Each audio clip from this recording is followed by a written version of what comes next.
Alright, here we go. Whoop! Alright, that's one. Haha, Goomba down. One more and that cake is mine. Oh, this game is jank. Well, at least you got close. Meh, cheap gameplay mechanics. I mean, that is completely unrealistic. Dying after just mildly touching something? Come on! That's just utterly ridiculous.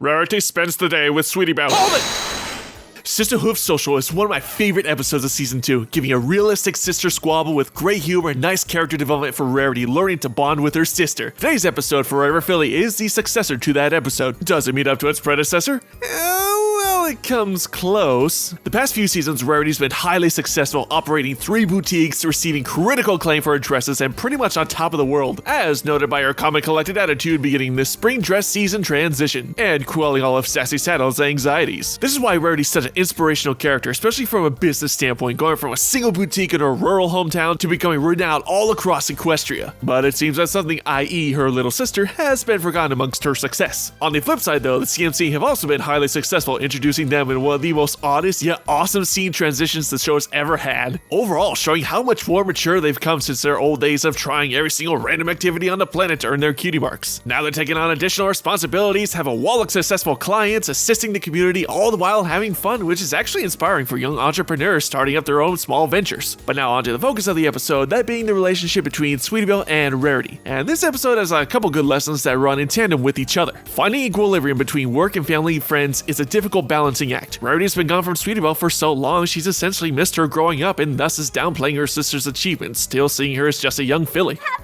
mints to offer your clients. We can get another sundae. Chocolate with rainbow sprinkles, perhaps? I was thinking something more like a salad. A salad? And this is a realistic and relatable problem that many face, where again your work is the main priority, an important priority admittedly, but one that will put strain on your family. Even worse, children will observe and reflect that notion, in turn acting like that in the future. Moving on though, this is a good episode. I will say at this point, there are some scenes that do go on a little too long, like the puppet show, and a couple of the cutaways to the CMC did stretch the story a little. Those problems aside, I like how the story does a great job of making this conflict of maturity relatable for kids through story B, with the CMC helping Zipperwell with her puppy. Mr. Code, what's wrong? Are you alright? Do I need to call a doctor? I'm good. That was just too much cuteness. I wasn't ready for it.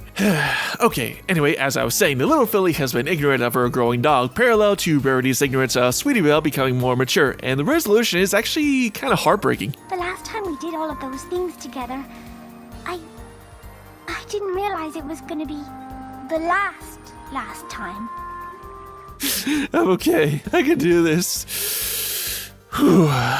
Trying to recapture the good times of the past won't have the same effect as it once had, but you can adjust your interests and relationships for the future. And Sweetie Belle, whether or not directly, has been modeling herself after her sister, wanting to be more organized and professional, making a name for herself as she and the rest of the CMC have been doing. Also, let's consider the scenario, what if Rarity had been so consumed with her work she rarely ever visits her little sister anymore? Sure, she has her parents, but Rarity's the more influential figure in her life. Would Sweetie just end up like a completely work-focused mare and never have time for family? In the end, this episode is a good cautionary tale of how one should balance work versus family in their life. Overall, despite some hiccups, this is a great episode. Doesn't quite hit the marks of Sister Hooves Social, but still presents a relatable portrayal of a distant family and how it's not too late to bond over activities despite age. That's it for today, guys. Until next time, MC out!